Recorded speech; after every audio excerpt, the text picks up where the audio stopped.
Denizens of the night, welcome to another episode of the macabre, the terrifying. Broadcasting live from the dais of a haunted operating theater, I will be your guide through the witching hours. Tonight, we'll explore the legend and the interior of an abandoned and run-down hospital. Local legends of dark rituals and inhumane experiments surround the old building. But they couldn't possibly be true, could they? A group of 4 childhood friends reunite to find out for themselves once and for all. Why, if this story was set somewhere in Maine, I'd swear Stephen King wrote it. This story is called My Friends and I Broke into an Abandoned Hospital Before It Was Demolished. It was a horrible mistake, and was written by Reddit user J.L. Goodwin, 1990.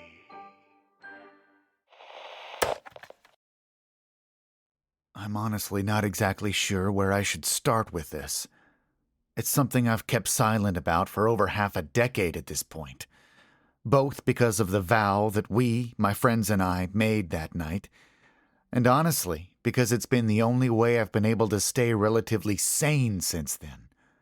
I already wake up almost nightly, covered in a literal sheet of sweat, with my heart racing from the nightmares.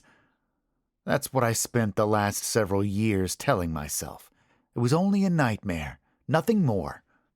And for the most part, it seemed to work. That was until a week ago, when I saw something which shattered that illusion into a million pieces. But I'm getting a little ahead of myself, I guess. I should start from the beginning.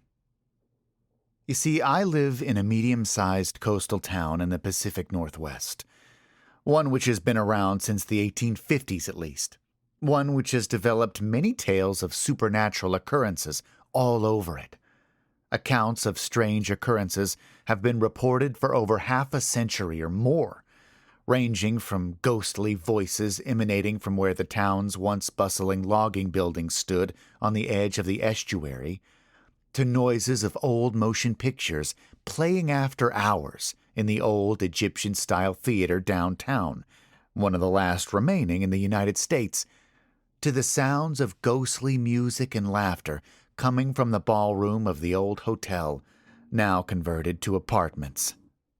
But one of the biggest ones, so big it used to be a centerpiece of the annual Halloween ghost tours in town, was the old hospital. Built in the mid-1920s, it served as the town's sole hospital until the early 70s, when the modern one was built and the old shut down. For a short period of time between the 80s and the early 90s, it housed a community college, but it too left, leaving it again silent and abandoned. The official reasoning given was that the structure wasn't up to proper code, and the costs in bringing it up to modern standards would be just too expensive. But, as with every town, rumors spread about the real reason why nobody would occupy it for long. Whispered in hushed tones by the older townsfolk were rumors of, to put it simply, rather sinister and horrifying things which went on inside the building's walls. Tales of unethical experimentations being performed on patients and volunteers from the local state hospital, of doctors being involved in the occult and performing witchcraft ceremonies after hours in the basement, and of things equally as vile, which they refused to speak about out loud at all. To my friend group, who were all extremely interested in the supernatural and urban legends, the tale of the hospital was the most exciting thing about our town. Every year since we were 6 or 7, we'd go to the annual Halloween haunt walk, and every time the tour guide stopped us in front of the red and tan building, we'd all perk up, craning our necks and looking up at the windows, hoping to catch a glimpse of some specter staring down at us. But nothing ever happened. And as the turn of the century rolled around, leading from the 2000s into the 2010s, our enthusiasm for it seemed to wane slightly. We all became wrapped up in our own personal lives, and soon our annual meetup was forgotten about. That was until one cold, rainy day in early 2018. I'd just gotten up for the day, as it was my day off from work, when my phone rang on my bedside table. Reaching over the bed, I picked it up and was surprised to see Johnny's name staring back at me. I quickly answered it. "Hello?" A moment later, Johnny's deep, booming voice rang through the phone. "Hey, Mikey boy! How are you?" I hadn't heard from my friend in almost 3 years, since he'd gone to Eugene for college. I let out a small laugh. "Dude, been a hot minute since I heard from you. I've been aight. What about you? How's school going?" I sat down in my desk chair as he answered.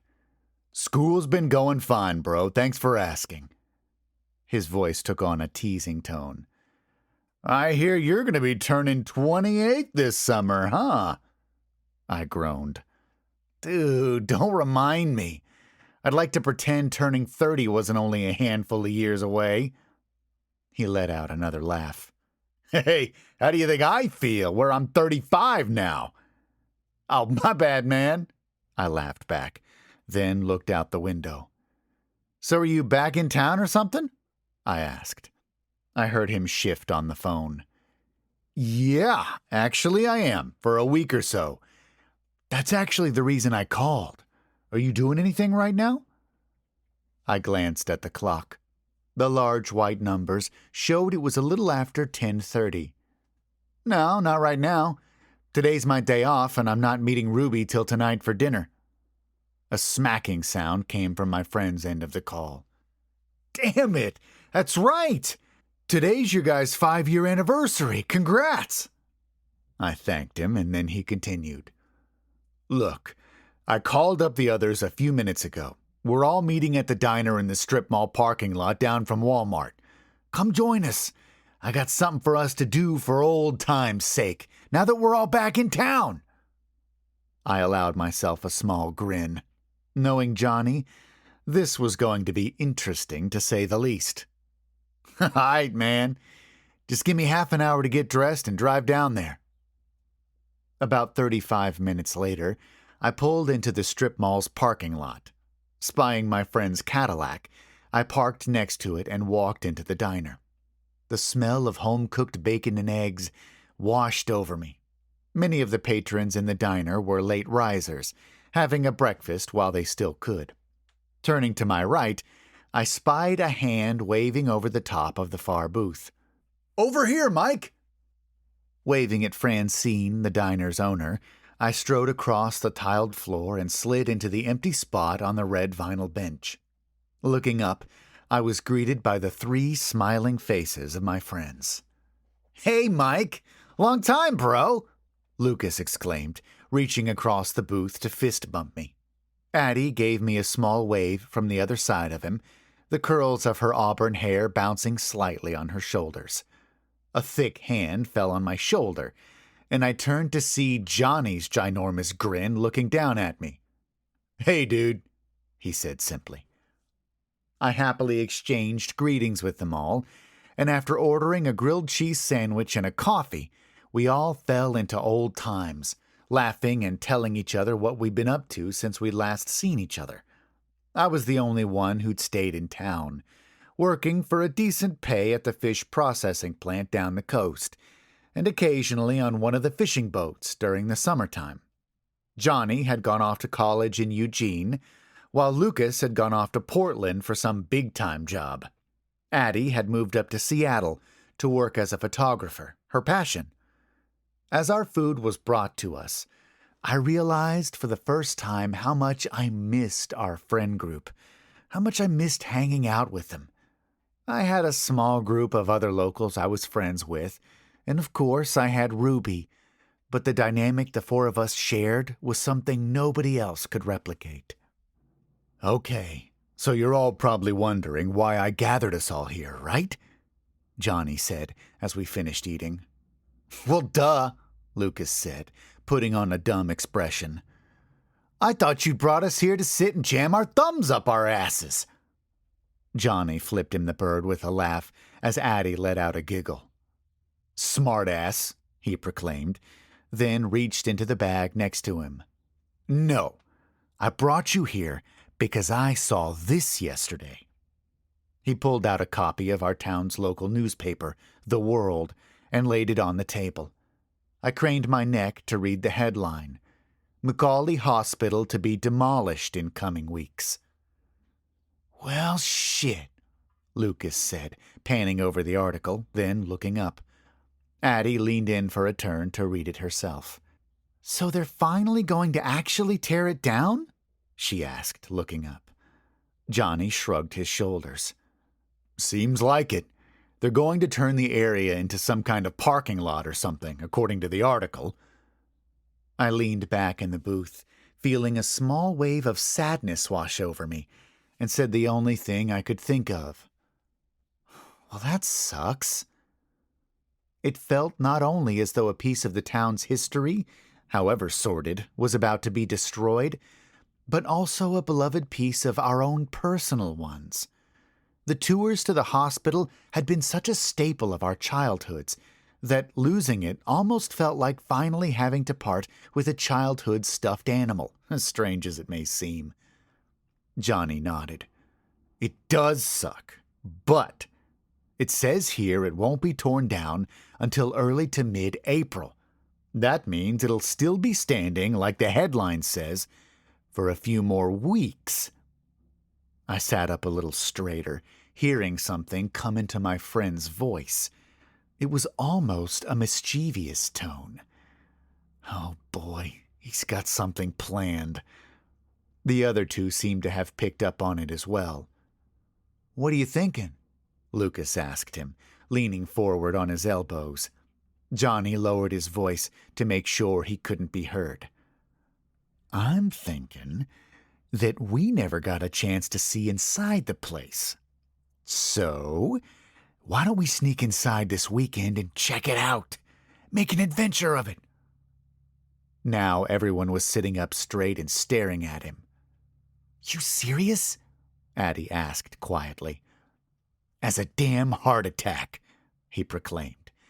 I let out a soft laugh. Dude, you are still as nuts as ever. He looked at me, giving his trademark grin. Don't you know it, man? He said. What about the cops, though? Lucas asked him. You know the town's been chasing the homeless out of there for years. They're likely to be on guard these next few weeks until it's rubble. Johnny kept grinning. I know for a fact that there'll be other places this weekend, seeing as how it's Easter on Sunday. We'll have about a 2-hour window Saturday night where we can slip inside, look around, and slip out again without being caught. He looked around at us. So, what about it? One last hurrah? One last adventure with the hospital to mark the end of an era? For a second, there was no answer. Then Lucas let out a soft laugh of his own. What the hell? Why not? I'm in. Johnny turned to look at Addie, who shrugged, giving a small smile of her own. I'm in. This is the last time we'll have the chance to see the place anyways. I always wanted to see inside. I became aware that everyone was now looking at me, waiting for me to give my answer. Mike? Johnny asked. For the splittest of seconds, a small part of me said it was a bad idea, especially with how gung-ho the cops in town could be. Then I pushed it away. This might be one of the last memories we'll have together before our lives truly move apart. You'll regret this if you turn it down, man. Sure, why not? I said, grinning. Yeah, I'm in. And with that, the plan was set. Later that night, as I went on my anniversary date with Ruby, I pushed the plan out of my mind, allowing myself to get lost in her beautiful blue eyes and brown hair, everything else seeming to drift away. But as I lay in bed, hearing her softly breathing next to me, I stared up at the darkened ceiling above me and wondered what I'd gotten myself into. The rest of the week seemed to pass by in a blur, and before I knew it, Saturday had arrived. As the afternoon drew on, I made a trip to my local mercantile store, picking up a few items I felt I would need for our adventure tonight. Finally, as the last remnants of daylight faded from the sky, I drove from my side of town to the other, where the others were waiting for me. As I turned onto Commercial Ave, the headlights of my Ford Taurus bounced off the faded and peeling tan and red paint, reflecting back in the glass of the hospital. And then I passed it, driving a little farther down the street and parking across from the town park. Getting out of the car, I retrieved my items from the trunk and walked back towards the meeting spot. Many lights were still on in the neighborhood's houses, and I let out a silent prayer that nobody would gaze out of their windows and see us. The chilly spring air whipped at my face as I crossed the street, until I was standing, quite literally, in the shadow of the 4-story building. I stopped and looked up at it, finally, for the first time in my life, appreciating how big it was. It stretched up and away from me, seeming almost imposing in the gathering darkness. It almost looks like a slumbering beast in the gloom, one which could wake up at any moment. I shook my head slightly. Where the hell had that thought come from? The wind whipped at my back, and a slight shiver shot up my spine, though I didn't know whether it was from the cold or the building. That was when the hand fell on my shoulder. I about jumped a foot off the ground, choking off the cry that had bubbled up in my throat. Behind me, I heard a quiet laugh and whirled around to see Johnny giving me a shit-eating grin. "You asshole!" I hissed at him, though I let out a soft laugh of relief. "What, did I scare you?" he joked, nudging my shoulder, then motioned towards the back of the building. "Come on, the others are waiting around the back." He noticed my bag and gestured to it. "What you got in there?" I unzipped it, opening to show him. Pair of gloves, so I don't cut myself on the glass or metal, a flashlight so we can see where we're going, and I pulled a camcorder out of the bag. "That, to document it." He let out a low whistle. "And that is why we always rely on you, my man. You always come prepared." And with that, he led me around to the back of the hospital. Lucas and Addie were indeed waiting for us near a rear window. I saw, with a small measure of disapproval, that someone, likely Johnny or Lucas, had broken the glass out. "So, who's going first?" Johnny whispered, looking around. "I guess I'll do it," Lucas whispered back after a second. He cleared away the remaining fragments of broken glass, then boosted himself up and over the window ledge until he disappeared inside. A moment later, he stuck his head back out. "It's all right, come on," he said, a huge smile already formed on his face. Johnny helped Addie up next, then slid up and inside himself. For a few moments, I was left alone outside, and I quickly looked around. The woods which stood behind the hospital slid away into the darkness, and I noticed for the first time how there was no sound of animals calling, no rustle of elk sliding through the woods, no owls, nothing. The realization made another shiver slide up my spine, though I couldn't tell again why. I scoffed. "Come on, it's barely out of winter, Michael. Most animals aren't even out yet. Stop spooking yourself over some stupid bullshit." And with that, I reached up and grabbed the window ledge, pulling myself up and sliding inside. The first thing I noticed when I stood up was just how musty it seemed to be. The air almost seemed thick, heavy laden with dust and God only knows what else. Hope to God I don't breathe in too much asbestos or something. I forgot to bring a mask.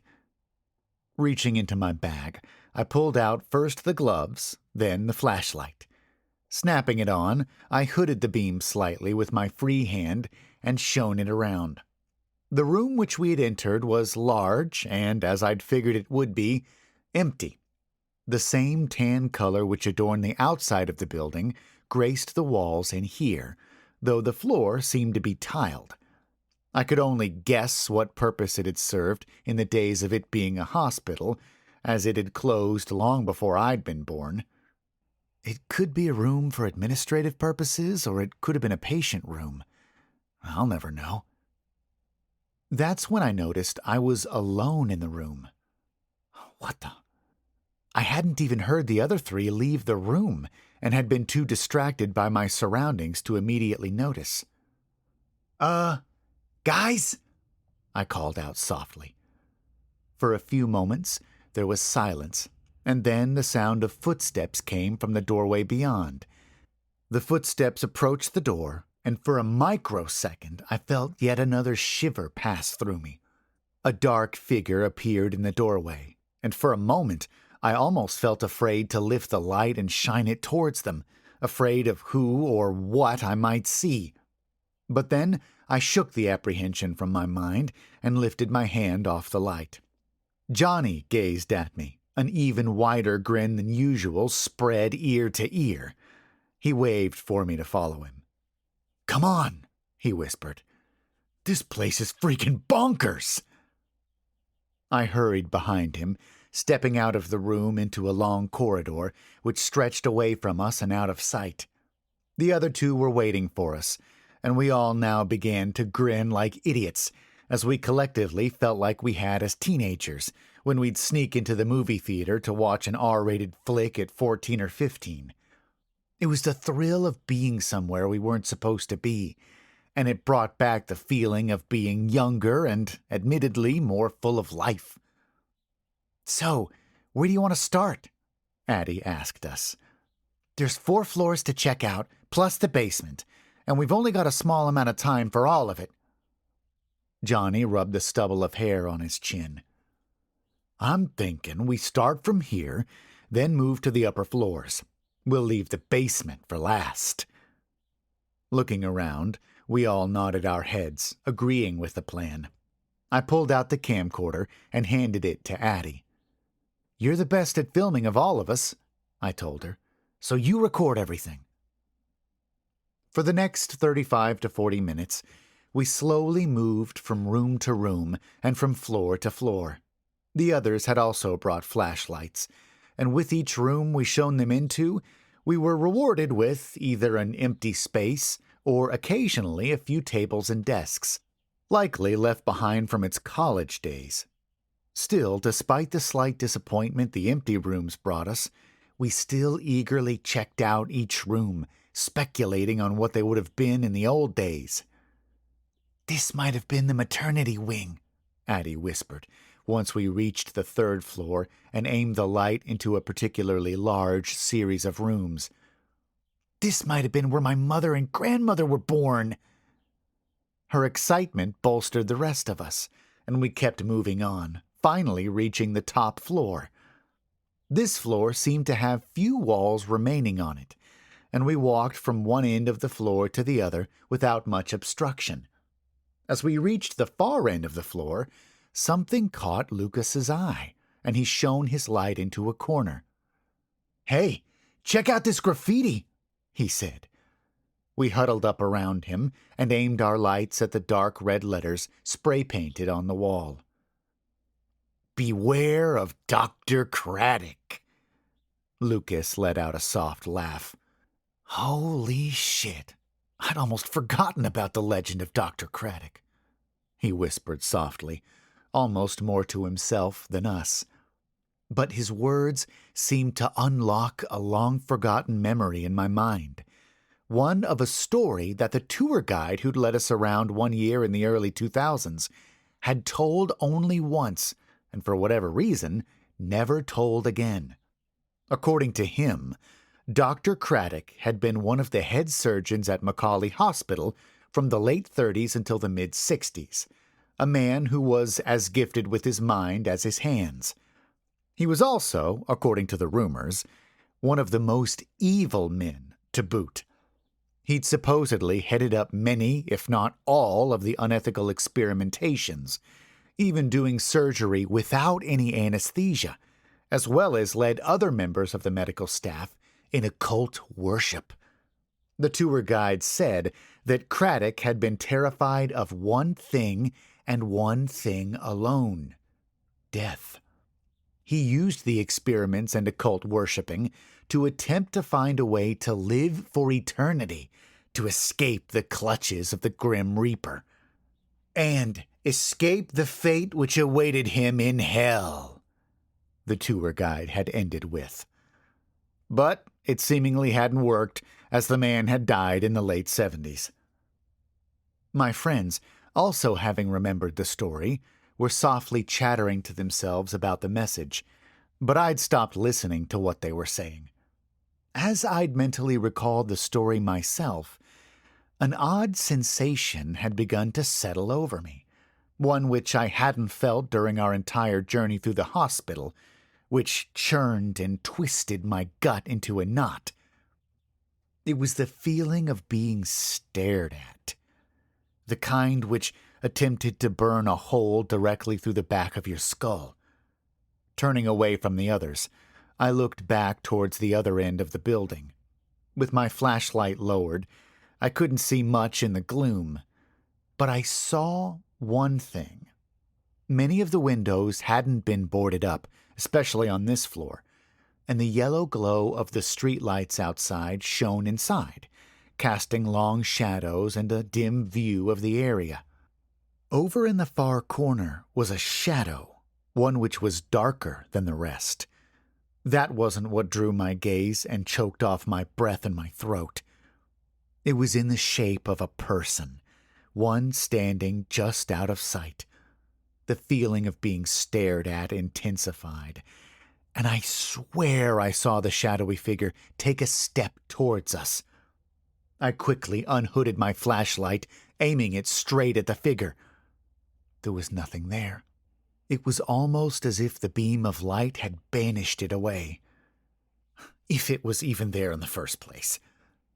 As I aimed the flashlight around, I felt something brush against the nape of my neck, causing me to let out an involuntary gasp as a lightning bolt shot up my spine. I whirled around to face behind me, the beam of my light splashing off my friends as they turned to look at me. There was nothing there again. My breath came in short, ragged gasps as I attempted to steady myself. "Dude, what's up?" Lucas asked me. For a second, I considered telling them what I'd seen. Then I shook my head. "Nothing, man," I said, hoping my voice sounded calmer than I felt. "Look, let's just finish up and get out of here, okay? I just don't want to stay in here too long with God only knows what in the air." I saw Lucas and Johnny immediately accept my answer, but Addie lowered the camera and gave me a serious look. She knew something was up. She always did with me. I simply shook my head at her, letting her know I didn't want to say anything. Johnny finally sighed. "All right. Then let's quickly run downstairs and check out the basement, and we'll book it." I let out a breath I hadn't realized I'd been holding, then nodded. "Sounds like a plan to me," I said, then stepped out of the way as our friend led the way back downstairs. I brought up the rear this time, occasionally looking behind us and shining my light around. The feeling of being watched hadn't gone away as we moved back downstairs. It seemed to almost follow us, staying just out of sight behind a corner or in a stairwell.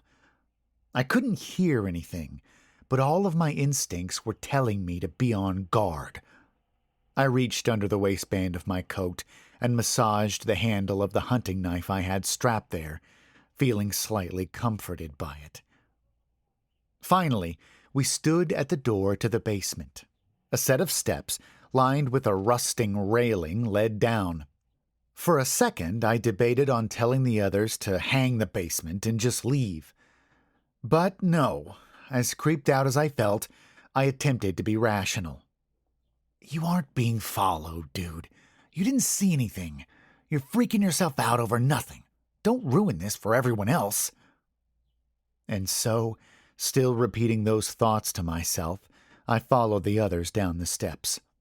The sound of water dripping from somewhere deeper still echoed back in the silence as we stepped off the final step into the bowels of the building. Shining our lights around, we saw there were many rooms leading off in different directions. It almost seemed like a maze in a way. Lifting the light, I saw a plaque mounted on the concrete archway. Surgical wing. "Oh, that's great," Addie said sarcastically, spotting it as well. "Have the freaking surgical wing in the basement." Johnny turned to us after staring out into the darkness for a second. "All right, let's quickly check this out," he muttered softly. I noticed for the first time tonight that he seemed to be on edge himself. The excitement he'd shown until now had almost completely evaporated. Did he see something too? The thought swam through my mind, but before I could decide to ask out loud, he turned and led the way deeper into the basement. Feeling as though ants and roaches had burrowed under my skin and were inching their way along beneath it, I hurried after them. The corridor and rooms seemed to go on forever, though they were all empty. The feeling of being observed and scrutinized refused to leave me, and I kept looking behind me, hating when I had my back to the darkness. Finally, I stopped. "All right, this is far enough. Time to tell everyone it's time to leave," I thought. I opened my mouth. Hey guys." They all stopped and turned to look at me. But before I could say anything more, all of our flashlights went out. And I don't mean they went out one at a time, even within just a few seconds of each other. I mean they went out at the exact same time, something which should be downright impossible. Everything was plunged into pitch blackness, the likes of which I'd never experienced before. "What the fuck just happened?" I heard Lucas exclaim, somewhere off to my left. "I don't know. Where are you?" Addie said, her voice now holding a noticeable trace of fear in it. As I heard them attempting to make their way to each other, the feeling of something brushing against the nape of my neck returned. I felt my heart begin to race and my breath hitch again in my throat. And then my heart stopped entirely as I heard the sound. It came from just behind me and to the right, almost soft enough to miss, but not quite. It was a voice, a man's voice, low and gravelly, one which I'd never heard before in my life. And it seemed to hold more malice and evil in it than I thought a human's voice ever could. "A decent subject," it whispered quietly, "but not quite suitable enough." The brushing against my neck pulled away, and I felt my breath return, though in extremely ragged gasps, almost as if I were beginning to hyperventilate. "What the fuck?" I managed to breathe out, turning around in a circle and pulling the knife from its sheath. I shot it out into the blackness, slashing around, but feeling nothing meet the blade's swings. "Who's down here?" I finally demanded, finally raising my voice. Lucas and Addie stopped calling to each other at my words. "Mike? What are you talking about?" I heard Addie call out, the terror in her voice now almost as palpable as what I felt. Before I could answer, though, I suddenly heard her let out a yelp. "Addie!" I yelled, my voice echoing off the stone walls. I heard her begin to whimper and cry, but she didn't respond. A moment later, I heard Lucas gasp as well. Not even a hair's breadth after, all of our flashlights flickered back to life. The second the beam returned, I whipped it up and looked in all directions. I saw nothing. No sign of anybody behind me. Turning back, I saw Lucas doing the same, as if he were looking for someone as well. Addie, though. She had crumpled against the wall, dropping the camcorder and covering her face with her hands, sobbing loudly. I dashed towards her, kneeling down beside her. "Addie, what happened?" I asked, but she simply shook her head and continued crying. I looked up at Lucas. "Dude, what the hell happened?" I demanded, a little more forcefully than I intended. For a moment, he didn't answer me. Then he turned his face towards me. I saw almost all the color had drained out of it, and he wore a look of abject horror on his face. He looked down at the ground and muttered something quietly. I stood up slightly, keeping a hand on Addie's shoulder. "What?" "Not good enough," I heard him whisper. Then he looked at me again. "That's what the voice said to me. Not good enough, it said." I felt my throat close up at his words, my breath again choked off. He heard the voice, too.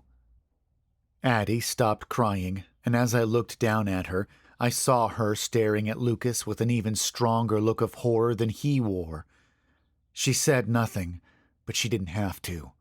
All three of us had heard the disembodied voice declaring us not good enough. For what, I didn't know, and I didn't want to know. I swallowed, forcing my throat to open back up and forcing my voice out. "Okay, we had our fun. It's time to leave. Now." Both of them nodded at me, and I reached down and helped Addie to her feet. She locked eyes with me and finally spoke. "We need to get out of here right now," she whispered quietly. I nodded. "Agreed." I turned. "Come on, Johnny, time to go," I said out loud. Johnny was gone. The area where he'd been standing, slightly ahead of the rest of us and farther down the corridor, was completely empty of life. "What the hell?" Lucas muttered out, turning to look. "Where the hell?" I realized with a start that I hadn't heard our friend utter out a word since the flashlights had gone out. Not a word and not a noise. "Johnny?" I called out, my voice again echoing in the silence, only broken by the dripping of water somewhere. No reply. "Johnny, where are you?" Lucas called out himself. Again, all we heard was the echo of his voice filtering deeper into the basement and back to us. Oh, fuck me. I whipped my light around, finally looking down to where he had been standing. Footprints turned and led away into the darkness. Johnny's footprints. I recognized the tread of his hiking boots. Lucas spotted it as well, stepping forward and aiming his own beam down at them, then into the dark corridor. He turned back to me. "What do we do?" he asked me, his voice shaking slightly. Addie grabbed my arm. "Mike, we can't leave him down here," she whispered, her voice holding an almost desperate tone to it. Even still, for a moment I debated on snatching her up, yelling for Lucas to run for the exit, and simply calling the cops from the outside. It'd mean we'd get in major trouble, but at this point, that might actually be preferable to the alternative. But I knew Addie was right. If it had been myself or Lucas who'd vanished, our friend wouldn't leave until he'd found us, no matter how terrifying the situation was. "Addie's right. We have to find him, then get the fuck out of here," I said. Lucas looked petrified at the prospect of going deeper into the basement, but nodded. With Addie still clinging onto my arm for dear life, I slowly led the way down the corridor, following our friend's footprints. We stayed close to one another, constantly shining our flashlight beams into every dark room and corner we approached. The feeling of being watched was still there, but now it was much, much worse. It felt like dozens of people were all watching us, all with the worst intentions in store for us. Or not people, but other things. Trying to steel myself, I kept going, pretending I didn't hear the sounds, ones which would sound like a foot scraping against the floor from a bend in the corridor behind us, or of fingernails against the concrete walls. Finally, we reached a larger-than-normal doorway. Aiming my flashlight up at the archway overhead, I saw another plaque. Operation Room 1, Major Surgery. For some reason, those 4 words sent a new flush of fear through me. I hadn't wanted to admit it, but I'd begun to think of the building as a slumbering animal, one which we'd accidentally woken up from our intrusion.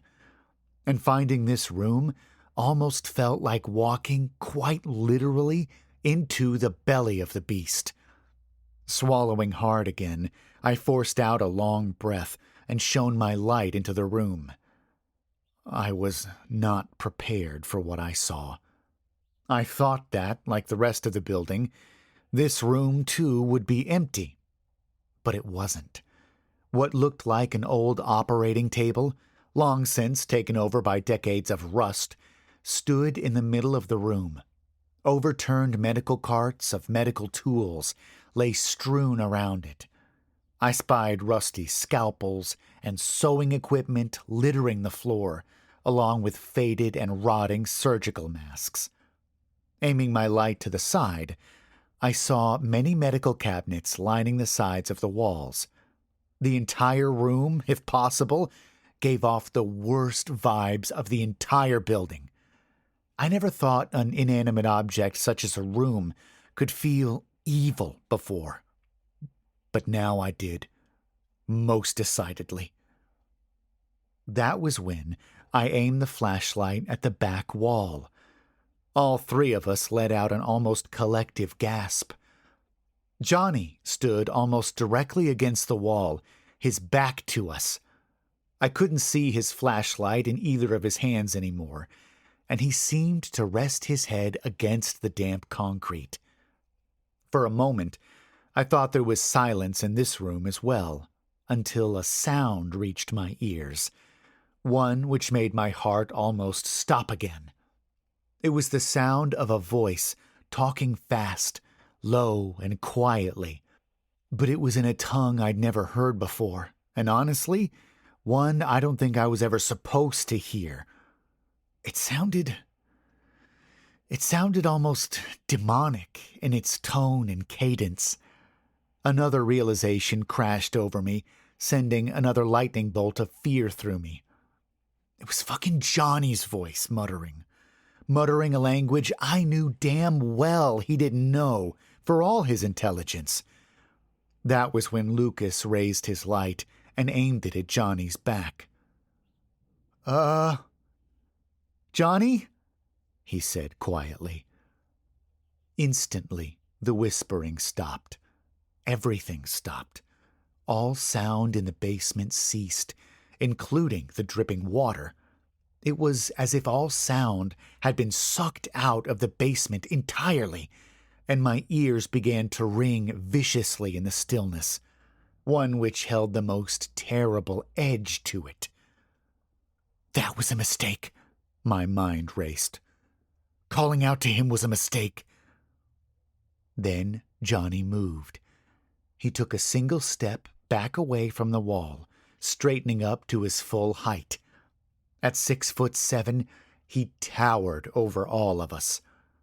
He twisted his head from side to side, cracking his neck with an almost sickening sound, and moved his shoulders, almost as if he were trying to get the feeling back into them, or get used to them. And then he spoke. "Good evening," he said simply. My heart began to race at the two words he uttered. It had been Johnny's voice, yes, but it was wrong.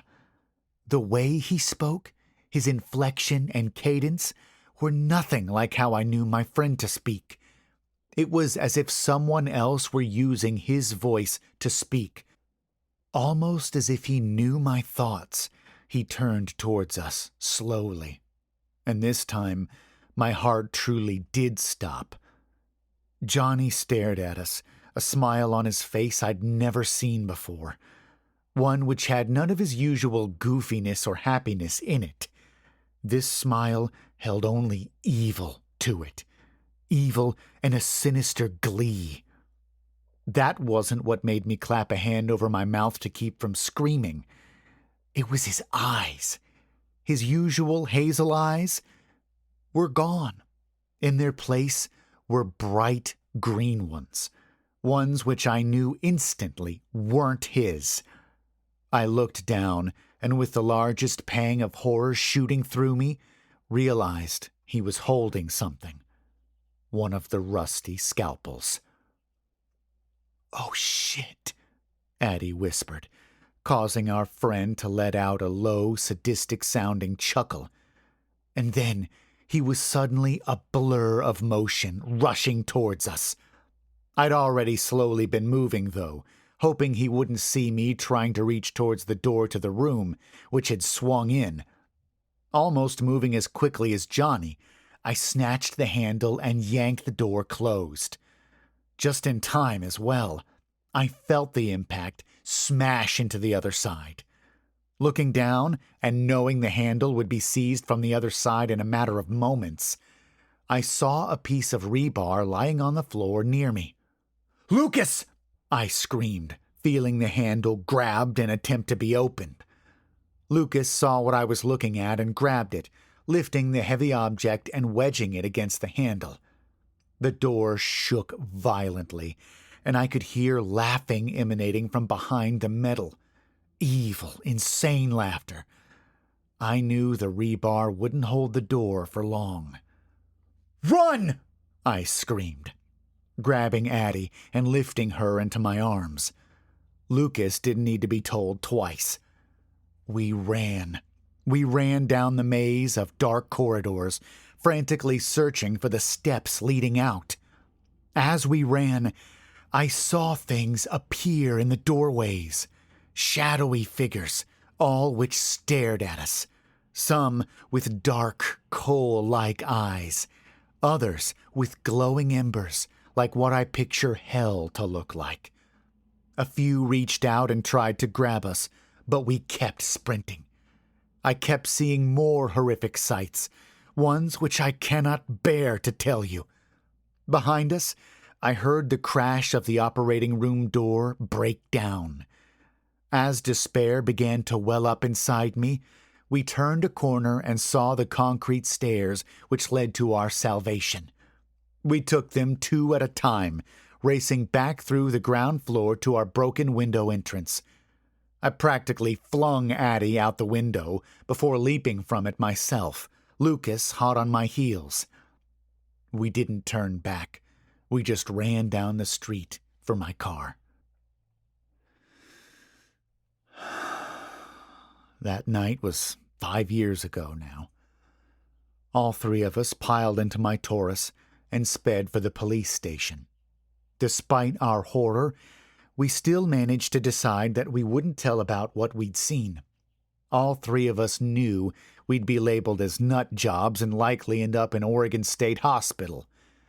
Instead, we decided to tell them our friend told us he was going to break into the hospital tonight, and we were worried about him.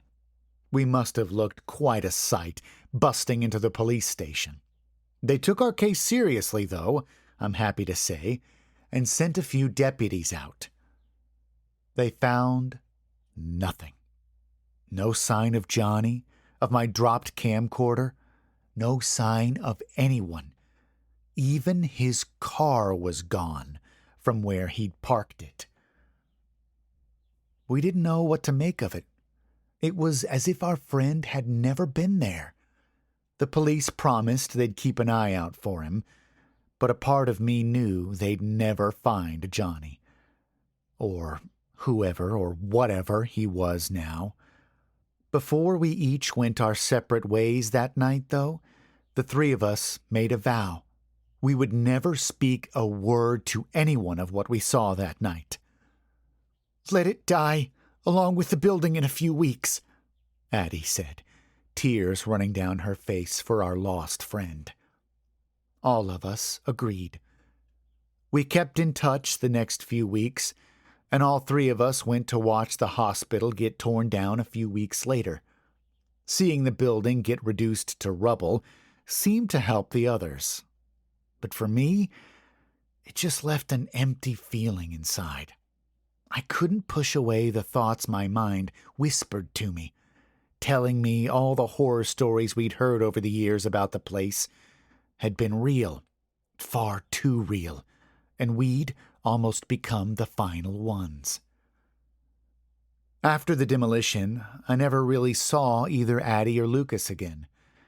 They both left town as soon as possible, and I simply haven't heard from them since. I don't blame them, though. If it weren't for Ruby and my family, I would have left long ago as well. I still have nightmares, though. Ones which, as I said at the start, wake me up in a sheen of sweat. Of those shadows, of my friend rushing to try and kill us, of running forever through that basement, the laughter getting closer and closer. And now I suppose I should tell you why I've told you all of this, why I'm breaking a vow I've held for half a decade and change, after so long. It's because I bought a newspaper while eating at the diner last week. The front page headline spoke about new doctors and nurses which had come to work at our local hospital, something much needed after a staffing shortage from the pandemic. The front page displayed some of the pictures of the newcomers. And I froze, almost dropping my coffee mug, as one face locked in my vision. A face I haven't seen in 5 years, smiling wide, almost in a familiar way, but not. One which stared out at me with bright, green eyes. I felt myself begin to shake violently as I read the caption under his picture. "The hospital welcomes Dr. Jonathan Craddock as our new head surgeon." Well, it looks like the good doctor actually did discover some way to live forever, albeit a little non-traditional. It was a bold move for him to apply to his old job under his old name. I know a tragic flaw when I see one, and that right there is hubris. It's been the downfall of many a man and monster. The last person I want doing bizarre, occultic experiments on me is some cocksure immortal who thinks he's above paying attention to details. Well, actually, I don't want anyone doing occultic experiments on me, regardless of their qualifications. If you enjoyed this story, please check out the link to the author's other work in the link below. As a matter of fact, I have a personal recommendation. Check out Dark Knight Tales' narration of his story. There's an old gas station in the forests of the Pacific Northwest. If you ever see it, keep driving. You won't be disappointed. Link to that in the description below. Before you do that, please leave a like on this video and subscribe for more haunting stories like this one. And remember not to go into the basement of the haunted hospital, and don't fall asleep.